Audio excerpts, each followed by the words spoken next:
Mental health and treatment for it is in the spotlight in New York City. Mayor Eric Adams last week penned an opinion piece supporting involuntary commitment to the most severely mentally ill. Adams argues in the New York Post that not intervening when someone can't care for themselves is actually more inhumane. Meanwhile, state lawmakers are reportedly coming closer to approving Governor Kathy Hochul's plan to expand involuntary commitment. Dr. Mina Murham, a board-certified psychiatrist and assistant professor of psychiatry at Columbia University, joins us now to discuss. Welcome and good to have you with us, Dr. Murham. What is the clinical rationale behind involuntary commitment, and how do we determine when someone is truly unable to care for themselves? Well, good morning, Steph. Thank you for having me. This has definitely been an ongoing discussion in New York City, as it's become an undeniable reality that every time we're walking around, we do see somebody who is struggling. And one of the criteria, as Mayor kind of pointed out in this op-ed, is that when folks are not able to care for their basic needs, food, shelter, medical care, that's one of the areas that we look at when we say, can a person here objectively look at what they need and provide for their own care? And then when they're not able to, oftentimes we'll find that medical needs are neglected, and something from a simple problem medically can even compound and become much worse because they're not in a psychiatric headspace to be able to look after their own needs.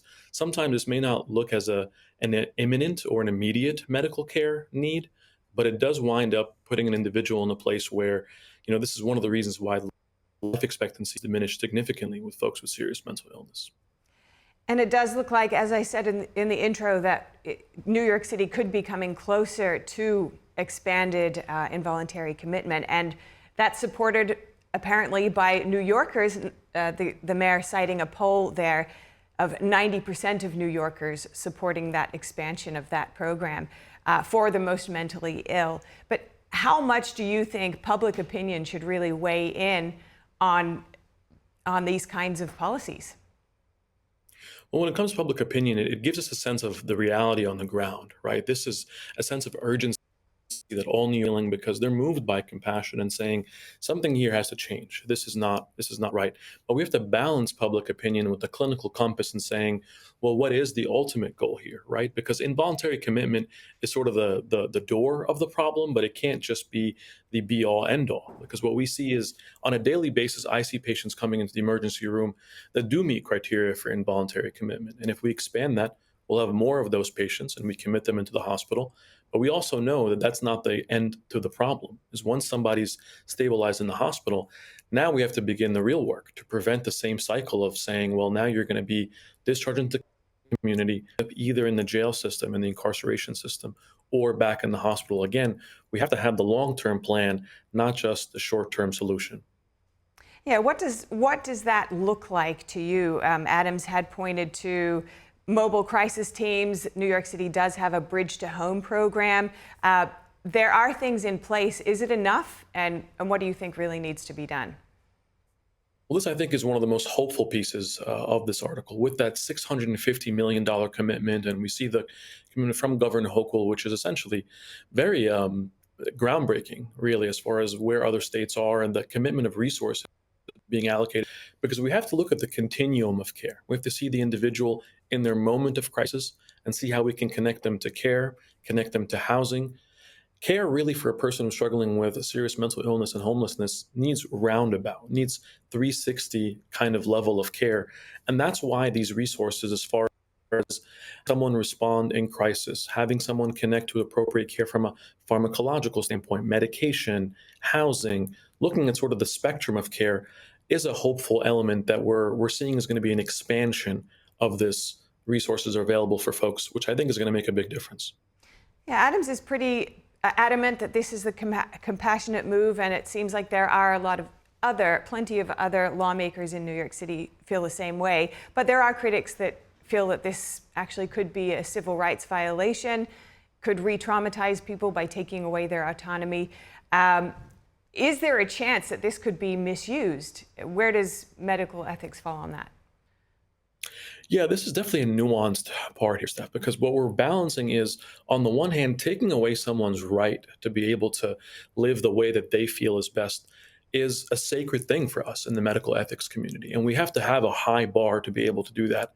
While at the same time, if drowning, you're not going to wait for them to raise their hand and say, now I want to accept help. Or if somebody is walking in front of traffic because they believe in their mind truly that they are invincible, you don't want to allow them to do that and say, there's a phrase that we have in the sort of the medical ethics literature and psychiatry of folks are dying with their rights on.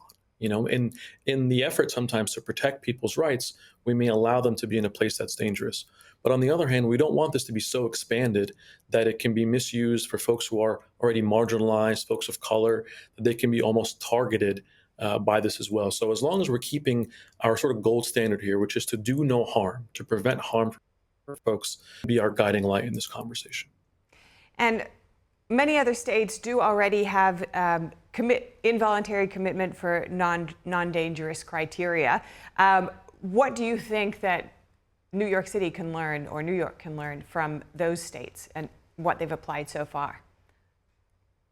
Seen great programs, especially in Arizona, Washington State, diversion programs. Essentially, when someone is either responding to a crisis and instead of being taken to a facility for incarceration, the jail system, for example, because 1 in 5 individuals who are facing incarceration actually are seeing serious mental illness. So oftentimes these programs that have existed in other states, it's not only just the involuntary commitment piece of, but of saying, how do you prevent folks from going to the wrong place and diverting their care into the right place, making sure that somebody winds up getting help and instead of now being in a place where they are either committing a crime or they're in the forensic facilities, that they can instead be treated with compassion and care and get the right kind of treatment for what they need. That's something that we're learning from a lot in New York State overall, of figuring out, A, what would be the expansion of this criteria that we can see the humanity of it, but then B, how do we make sure folks are getting to the right place? A delicate balance and an important line to walk. Thank you so much for your time today, Dr. Mina Merham. Good to see you as always. Likewise, thank you for having me.